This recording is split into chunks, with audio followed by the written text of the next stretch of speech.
Engagers, this is Professor Game, where we interview successful practitioners of games, gamification, and game thinking who bring us the best of their experiences to get ideas, insights, and inspiration to help us in the process of using games and gamification in our daily lives, for example, to learn what we are teaching. And I am Rob Alvarez. I work at Ironhack, teach at IE Business School, University, and so much more, and host this podcast. If you have an extra second, please go ahead and subscribe for free to our email list at professorgame.com/subscribe.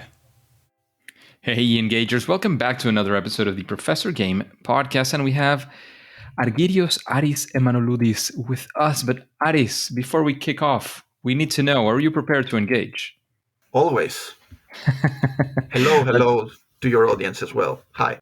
Fantastic. Let's do this because Aris is the coordinator of the Game Arts and Animation Department at the SAE Institute of Amsterdam, SAE Institute of Amsterdam. He has also just finished his PhD in cultural analysis, focusing on the intersection between online gaming communities and the industry. He's not satisfied with just playing video games, and he has always been on the lookout for the deeper, often ignored side of games and their cultural extensions. And he also has a background in journalism and media studies. He has worked as a journalist, interviewer, and events organizer for various popular culture outlets, among them definitely the Arcade Hotel, which is how we got to meet each other. So, Aris, are we leaving out anything that you think we should include? No, absolutely not. I mean, I couldn't have said it better myself. Thank you for the very nice introduction. Great, amazing. So, Aris, can you tell us what does a regular day or week, like what does being Aris nowadays look like? Yes. So as you said, my primary function now is being the coordinator of the Game Art and Animation Department at the SAE Institute here in Amsterdam. So it's pretty much 9 to 5, Monday to Friday job. So it's an office job. That's the basics, since you asked how it looks like. But what makes it interesting and playful and game related is that it's never the same thing. So it's week or each day there is a different challenge because coordinating the teaching process is something that, of course, comes up with many challenges and many different tasks to perform. So day to day, I have to make sure that the schedule is being followed, that all the assignments are being submitted online, and pretty much everybody follows the schedule and everything runs smoothly for the students. At the same time, I have to organize and always be on the lookout and always follow the industry. So be on the lookout for guest lectures, for events for our students, and for finding ways. And this is the reason I applied for this job, creating value for the students.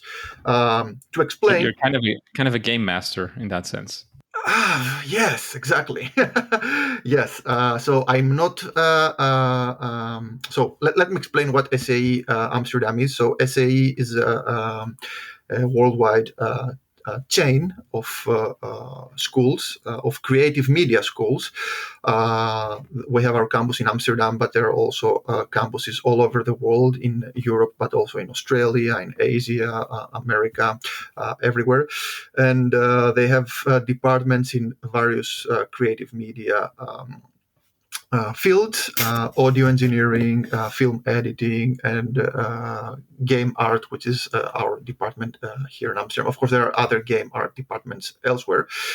And my position there is not that one of a teacher, even though I have done some theoretical teaching myself. But because I'm not a game artist, a game animator, I don't design games maybe yet.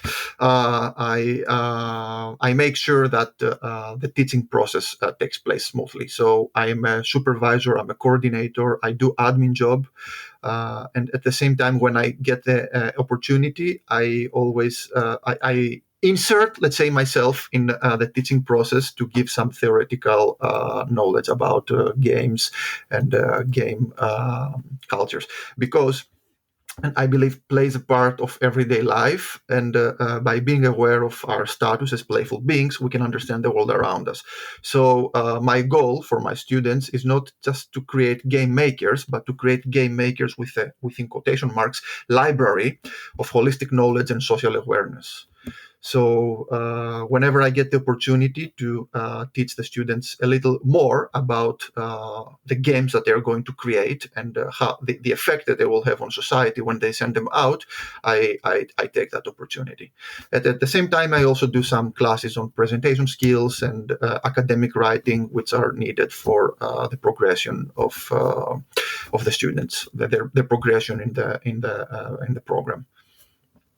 Nice. So you got plenty of work going on in there Yes. for sure. Lots of stuff going on. Very exciting. So Aris, let's dive deep, right? Because you are all about, games and the cultural and all the culture that could be going on around games and all these things. But we would like to know, you being a PhD and doing all these things that you've done, there's probably been some times when things didn't go as planned, right? So we Hmm. want to dig deep Correct. into one of those times related to games and to the culture around games. Maybe what we could call your favorite failure or first attempt in learning. Yes. So I will go back to my to the start of my PhD actually. So I'm about to finish my PhD now, as you said.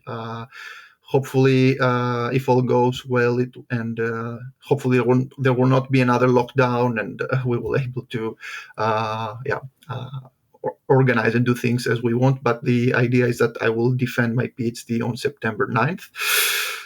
So it's almost done. It's written. It's about to be printed, published, and defended. So when I started working on my PhD on cultural analysis and the game industry, I really rushed things. Like I was going so fast, meaning that I wanted to do pretty much everything without taking a moment to think and without taking a moment to breathe. Like I wanted to do uh, all seminars I would see. I would apply for all sorts of journals. I would apply for all sorts of conferences, trying talking to people, coming up with ideas, which is good to have ideas. But when I started, I didn't realize that. I'm still in the beginning of my phase, and I should probably take some time to study my field further and have a clearer idea in my head of what I want to do. So I was just overwhelming and overloading myself with things and tasks, and it's I didn't realize it's like a marathon. You have to take it slowly, and you have to, like a game, when you start with a tutorial level, then the easier level, normal, medium, hard, and then it's the final boss battle.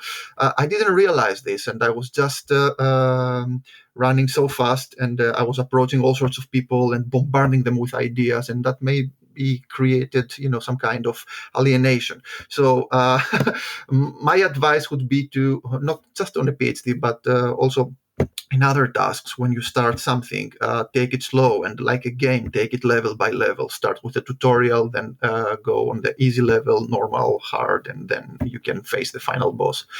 So take a moment and think, take a moment and breath, and don't always go too fast on something. So I'm guessing there it's all about taking things at their at their required and appropriate level Yes, at the exactly. time, right?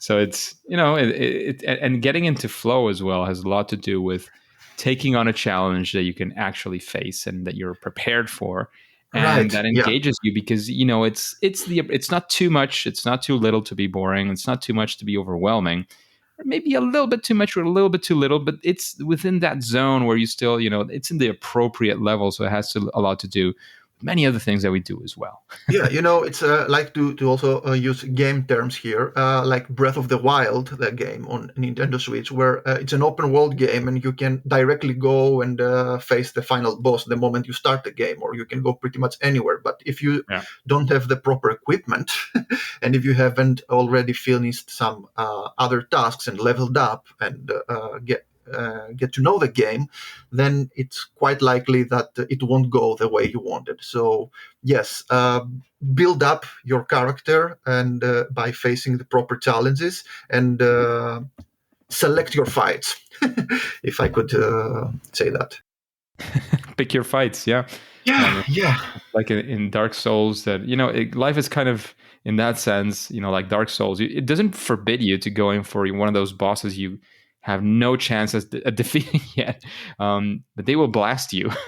exactly, You will exactly. take a beating, right? So you And you just got to yeah, learn from that beating and come again, but not to that boss, but to and one. see, we One can that you learn can a face. lot. We can learn a lot of things from games. There are so many things that apply to real life and we don't understand. But yeah, like games, life is also about leveling up and being aware of when is the proper place and time for everything. Huh. Huh. Cool.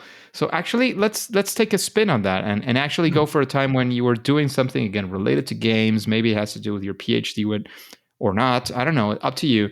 Where actually things went right.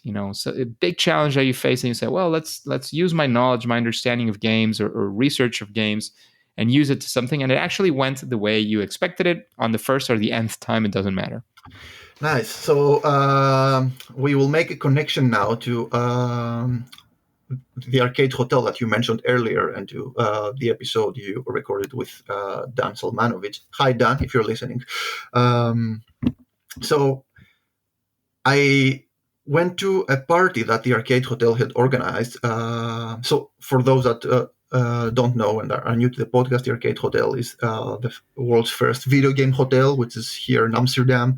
And apart from including consoles in pretty much every room, not pretty much, but in every room, there's a nice arcade in the lobby, and it's more than just a hotel. It's a hub for people interested in gaming, and apart from playing games, we also organize some game-related events, some pop culture-related parties. There was a Star Wars party. There was some talks on video games that I organized. So to get to that point, I went to the Arcade Hotel one day, and I was really surprised in a positive way, but what I saw there. I saw a really nice place full of games and full of playfulness and, gamification to an extent.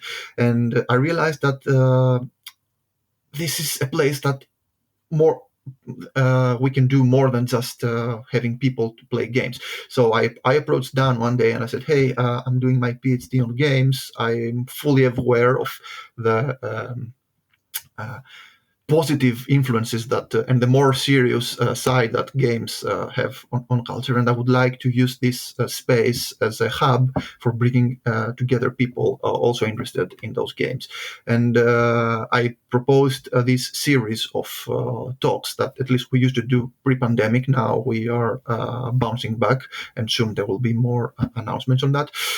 This series on lectures labeled the Arcade Talks, in which every month we would bring someone working in the gaming industry, or sometimes people that I know from academia that are interested in video games from an academic perspective, to give these monthly talks, and then we would all play games discussing the topic that we just talked about. So yes, this was one of the times that it went well, because I found a place and I found a community of people interested in games and interested in exploring what is beyond just mere entertainment in games. And we started these little community meetups of people that wanted to go just beyond this entertaining aspect of gaming, and using a bit more critical thinking and reflection on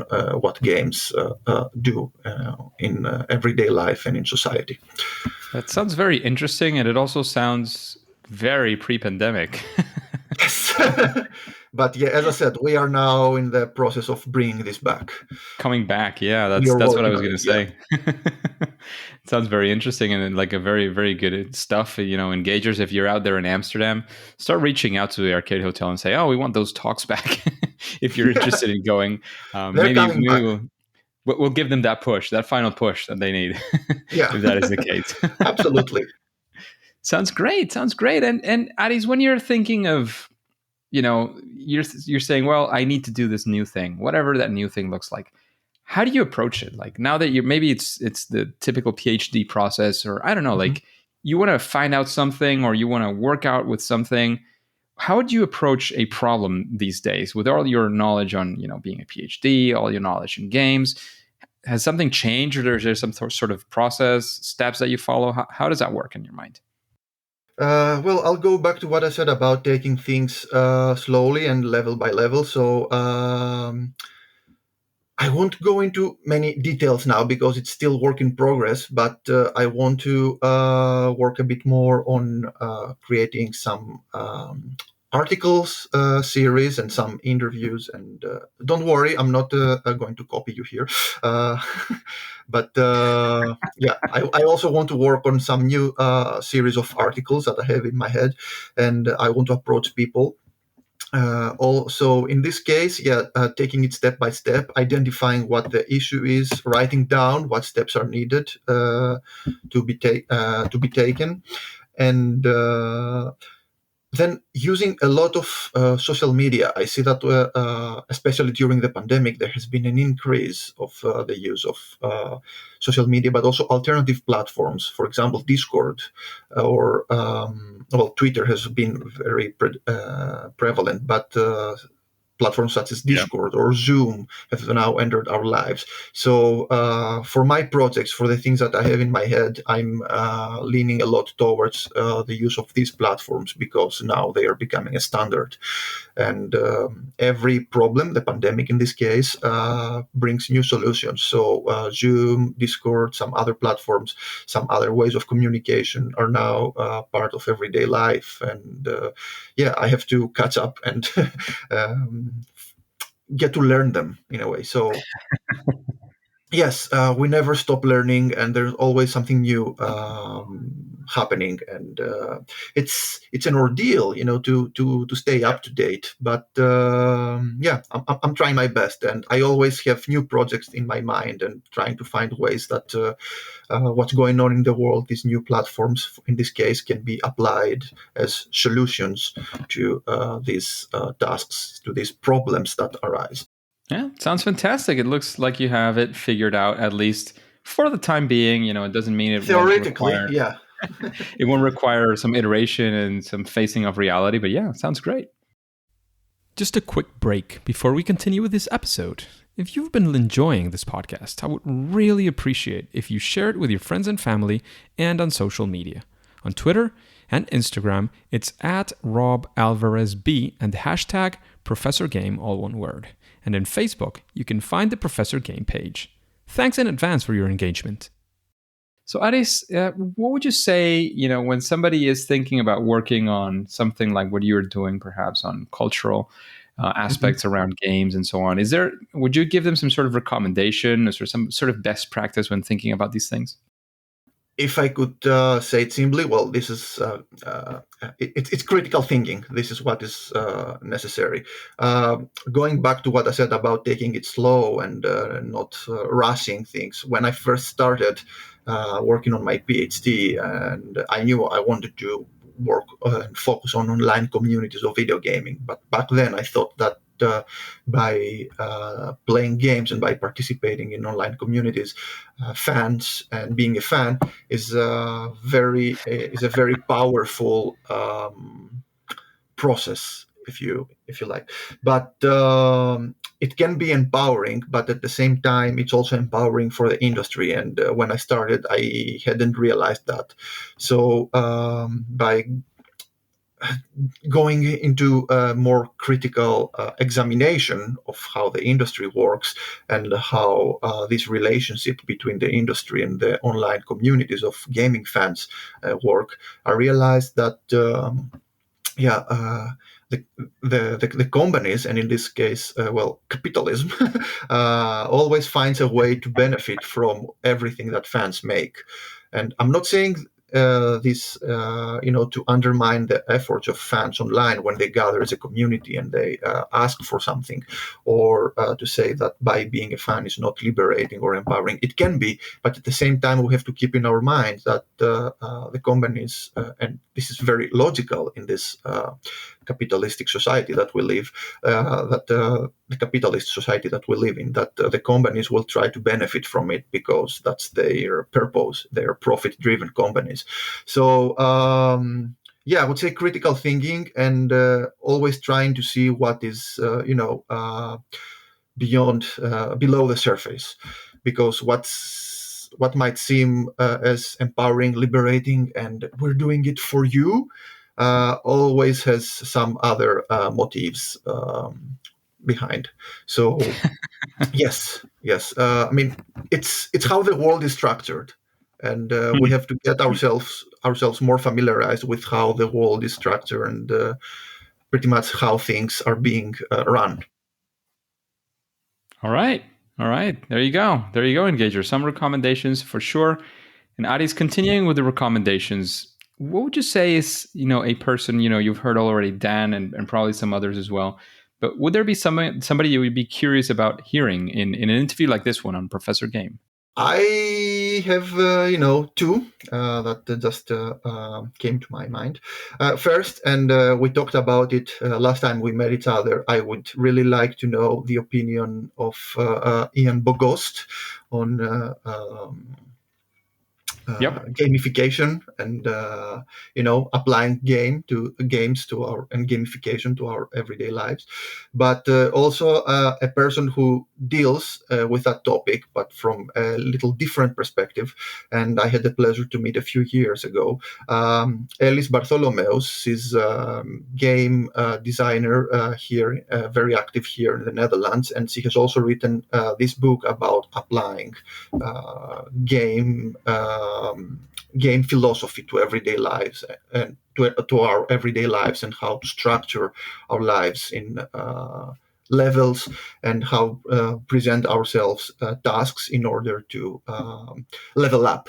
So yes, I found it really wonderful that there is actually a game designer who's very aware of how life is also and can be approached as a game, and has written a book about it.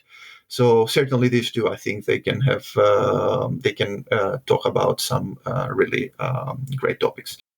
Absolutely. And you actually mentioned the word book, so that's the next thing I'm going to ask you. Is there a book that you recommend to the engagers, to the audience here, hungry for stuff around games and gamification? Yes. So I would start with something that I read last year, and it really, really made me think. That would be The Toxic Meritocracy of Video Games, Why Gaming Culture is the Worst, by Christopher Paul. So in this book, pretty much the author explains how games give these and gaming cultures, participating in gaming cultures, sometimes gives a very wrong impression that there is balance in real life, because games are supposed to be balanced, and as I said, lead you from the easy part to the harder part while you have had time to accumulate experience, and pretty much everything is structured so in a way to give players an opportunity to win and beat the game. But he explains that despite that, we might think that because of our familiarity with games, we might think that life is also structured like this. It's quite the opposite, and takes many examples from gaming cultures that show that people who play games and people who like balance do not necessarily participate in balanced environments, and do not participate in a balanced and equal gaming cultures. And a very prevalent example would be the Gamergate scandal that took place a few years ago, in which female members of gaming communities were had their lives put in jeopardy because of really high. And now I'm simplifying it. It's a really deep issue, but in a few words, some parts of some sexist wings, let's say, of video game cultures try to threat and not try to, but actually threatened female gamers and members of the gaming community because they thought that this way they are going to cleanse gaming communities and they would see an imbalance and they would see the male sex as being endangered in the gaming communities, which is far Wow. from truth. Yeah. So, yes, this book certainly, because it really opens up a perspective of how gaming culture has been structured and that there's nothing balanced and equal in them. But also, I would go really back to the basics and suggest people reading Homo Ludens by Johann Huizinga and Man Play and Games by Roger Caillois, which are two games that explain how playfulness and the playful aspect are part of everyday life and human life, and people are playful beings. So sometimes people might think that games is something that you live in the past while you grow up, but that's also quite far from truth because as human beings, play is inherent to our nature. So certainly these books. The last one you mentioned was Man Playing Games. Yes, Man Playing Games. Trying to look it up. I'll ask you maybe afterwards. All right, Sure. very good recommendations. And keeping up that streak of recommendations, and this is a difficult one. What would you say is your favorite game? Okay, I'm not sure if it's something that I would recommend because it's not a great game, but it's very dear to me. That would be Tekken 2. It's an old fighting game, but it's a game I grew up with, and I have fond memories of it. Going back to the discussion of balance, it's not a very balanced game, but it also teaches you this about games and life being not very balanced. But it's an old fighting game that I hold dear because I grew up playing with it, and yeah, the nostalgia factor is high here. So yeah, in the end, I think there's nothing wrong with feeling nostalgic about games and going back to your past to play games. Same with Super Mario World 2. Yoshi's Island is another favorite game of mine, and yeah. If you want me to recommend games, I would certainly recommend people playing retro Which is the games. favorite? Yoshi's Island then? Oh, yeah, Yoshi's Island and Tekken. Yeah, but Island and yeah, Tekken. because you link this to through a recommendation question. Yeah, I would also recommend people to going back and playing old games and seeing how the industry started and seeing how we came to the part that we to the place that we are now. It's very fundamental to have an understanding of the gaming industry and how we came Amazing. here. Yeah. Amazing. And talking about games, the game culture and all these things, what would you say within this world in which we are, in which we're discussing, what would you say is your sort of superpower, that thing that you do at least better than most other people?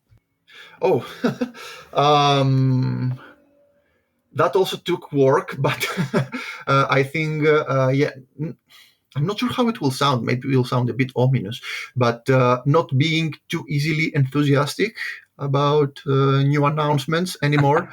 Yeah, because yeah, when I was younger, I was pretty much enthusiastic about everything. Like, oh, a new console has been announced, or a new game, or a new remastered version of a game, and I was so thrilled when these things happened. But now I realize that I shouldn't always be too enthusiastic about them and take everything with a grain of salt here, because sometimes yeah, these new announcements might not be true. There have been many consoles that were announced and never came out, for example, or a remaster is just. It's not really a remaster, but it's just an emulated version for a new console, and you have to pay €60 for an emulated version of a game that you already own. So yes, not rushing to pay an X amount of money for something that you might not need. So yes, going back to what I said about critical thinking, like slow down, take a moment, and realize what is going on here with every new announcement. Well, that just makes me think, and I probably commented it more than once in the podcast that I now have more games than I can play. Oh, me too. Me too. And it's a tragedy of you're super young and you're super excited about games. You have all the time in the world to play all those games, and of course you don't have the money to get more Yeah, games or I know. or to have more consoles or whatever. Now you start having the money, you just don't have the time. I know, yeah, yeah, and I have over 200 games on my Steam library, and There you probably go.